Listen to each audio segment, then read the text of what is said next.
Hey guys, what's going on? Jake here. Welcome to the finale of the Alpine career mode for Season 1 of the Abu Dhabi Grand Prix. So, we still have second place in the championship up for grabs, but Max Verstappen is world champion after we failed to get 26 points despite his DNF last race, which is unfortunate, but it's just unfortunate that it went that way. And now we are officially the best car on the grid, level with Red Bull. And as we come across the line to finish our first qualifying lap, we go fastest. But then Carlos Sainz sets a quicker time. So heading into the final run of the session, which was our third run, I only showed the good two. Here we go. I'm just going to commentate this lap. So we go wide at turn 1, but who cares? We see the track limits a little bit there, but we get a nice run through the bendy parts of the track in Sector 1, and we are up by almost 2 tenths as we head into the hairpin, where Max Verstappen made that championship winning move on the last lap last season in real life F1, and we are now 2.5 tenths almost up on our previous best lap time. And we've got traffic of Lance Stroll, and we end up having to use a flashback because he got in the way. And eventually we get a flashback where he moves out of the way, and we are able to keep our momentum through the chicane. And we are now up by almost 4 tenths, it's 3.8 tenths, which is still a pretty decent amount, as we head out the second hairpin. I don't know if it's a hairpin, but the second long left-hander of the track. And we get a nice little run through there, and we come through here, almost 5 tenths up there for a moment. And coming through this sector now, we are 5 tenths up, however, we lose a tenth through that corner. And coming through this final sector, we are bleeding time, really, due to the overheating of the tyres. We fully sent to Sector 1 and 2. And Sector 3, we're going to lose a bit of time. We were almost 5 tenths up, but in the end, we make a 2 3/4 tenth improvement, which is enough for pole position. And with those extra 3 tenths, we would have been 5 tenths on pole. We are 1 second faster than Fernando, which, you know, might seem unfair, but that is just crazy. We are the best car, so we should be up there with Mercedes, Red Bull, Ferrari. Red Bull, though, they look a bit further down. They do look a bit further down, and as we go now into the Abu Dhabi grid. It's time to see how our drivers are stacking up after yesterday's exciting qualifying session. Cox lines up on pole position, and a very happy Carlos Sainz will start second. Moving on to the rest of the grid, we have Hamilton, Fernando Alonso, Max Verstappen, and Gasly, Magnussen, Russell, Bottas, and Charles Leclerc. Norris, they've taken a grid penalty, Tsunoda, Nicholas Latifi, and Perez. Mick Schumacher, Ricciardo, they'll be starting further back after an earlier grid penalty. Anthony Davidson joined.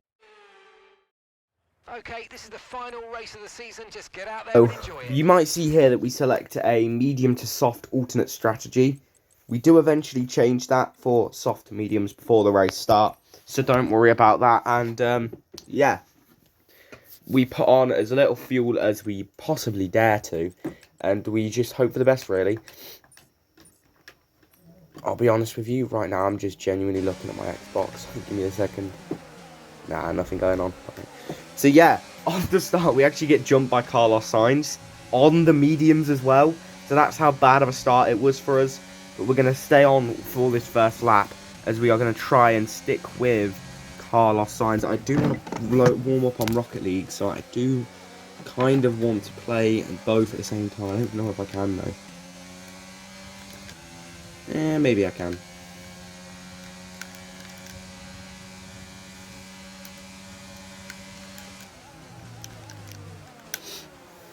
But yeah, we're just sticking with Carlos Sainz throughout this lap. And it's a very good start from Sainz. And, like, you know, I almost got jumped by, like, the 2 cars in third and fourth as well. So that's how bad of a start it was. It's not like Carlos even got a crazy start. It's just my start was absolutely atrocious. So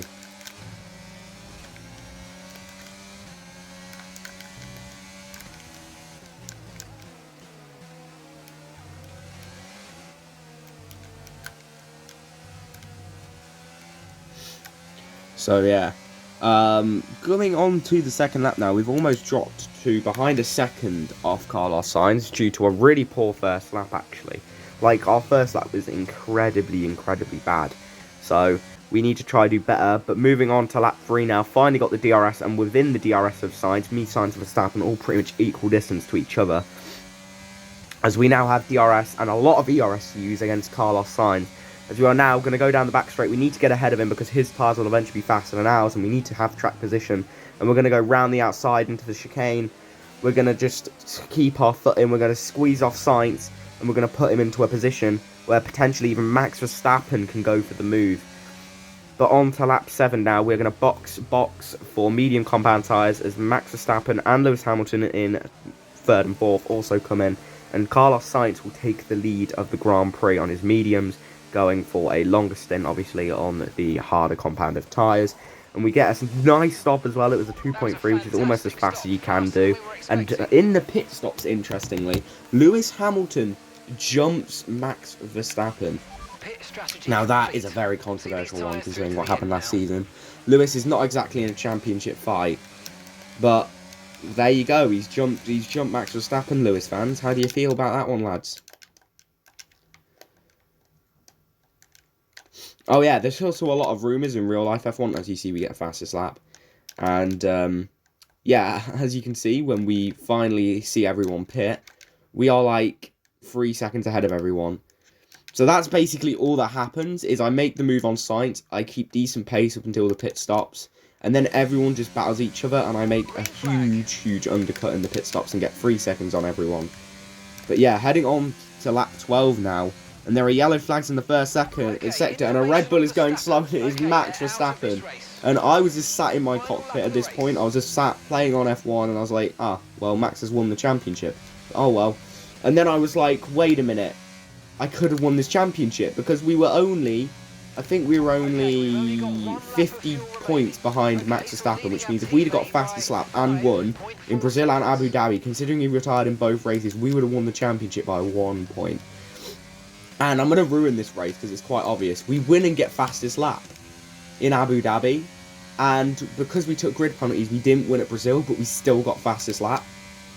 So realistically, if we hadn't have taken those grid penalties at Brazil, and we'd have just grunted out a weaker engine for this race, we would be world champion right now. Which is quite crazy to think about. But at the end of the day, it's all in hindsight. Maybe if I hadn't have taken the grid penalties, maybe Max would have had a better race, because maybe I would have crashed because I was so far up the grid, or maybe something else crazy would have happened. But you just never know in F1, so I can't say for sure that I would have been world champion. So yeah, coming through the final sector now. Yeah, it's a bit of a shame, but it is what it is at the end of the day. You can't always have it go your way in F1. Formula 1's a sport of trials, tribulations, heartbreaks, and love stories. And at the end of the day, we always love this sport. And as the season comes to an end, Max Verstappen is your world champion, and I will take 2nd place in the Formula 1 World Championship. 10 points in the end, the gap was to Max Verstappen. And a very good second half of the season for me, got me into the championship fight for a brief amount of time until Max Verstappen's dominant season took it away from ourselves, and also Leclerc as well, who ended up finishing behind us, which could mean his focus goes to absolute piss. But yeah, let's just enjoy the celebrations. A very successful season, and we look forward to Bahrain for the next video, where you will see pre-season stuff, which should be today as well when I edit that. If not, it'll be tomorrow when I edit that. And then we'll also have Bahrain up probably midweek if we can, but if I'm busy with school stuff, which obviously happens nowadays, then you guys will just have to wait till next weekend, which, you know, isn't too bad in my opinion. So yeah, we are 2nd place in the championship, which is very, very good. So we head into the menus and we take a look at constructor standings, etc. And I expected us to be in a battle with Mercedes this year, and we actually beat them. I think we beat them quite comfortably as well, because Fernando did pretty decently all season, getting points in almost every single race, getting a race win before he retires at Brazil. And talking about Alonso retiring, I didn't expect this, but our teammate for next season is going to get absolutely ruined at the end of this video, because it says season results and it doesn't include Fernando because he instantly retires from the game code, and it just shows us our new teammate. So yeah, we'll show you the full grid next video, but you are going to see in just a minute, as you can see there, we finished like 30 points ahead of Mercedes. But as you're going to see in a minute, we get to level 14 and a claim, and also our teammate for next season is a man who outperformed his teammate in his first season at the team, it's going to be an all-British lineup at the French team of Alpine, because our new teammate is an absolute legend who should carry us forward to the Constructors with the help of myself next season, and maybe even get us in the championship fight together, because our teammate is probably going to be a future world champion. It is George Russell, who beat his teammate in the championship by quite a bit as well, performed better than his teammate in real life and in F1. So there we go. Our teammate for next season is confirmed to be George Russell. The grid's going to be absolutely crazy as Alonso, and I think Seb as well, retire. So yeah, boys, I'm pretty excited for next season. I can't wait for Bahrain just to see how me and Russell perform together, and to see if we actually have a chance at this Constructors.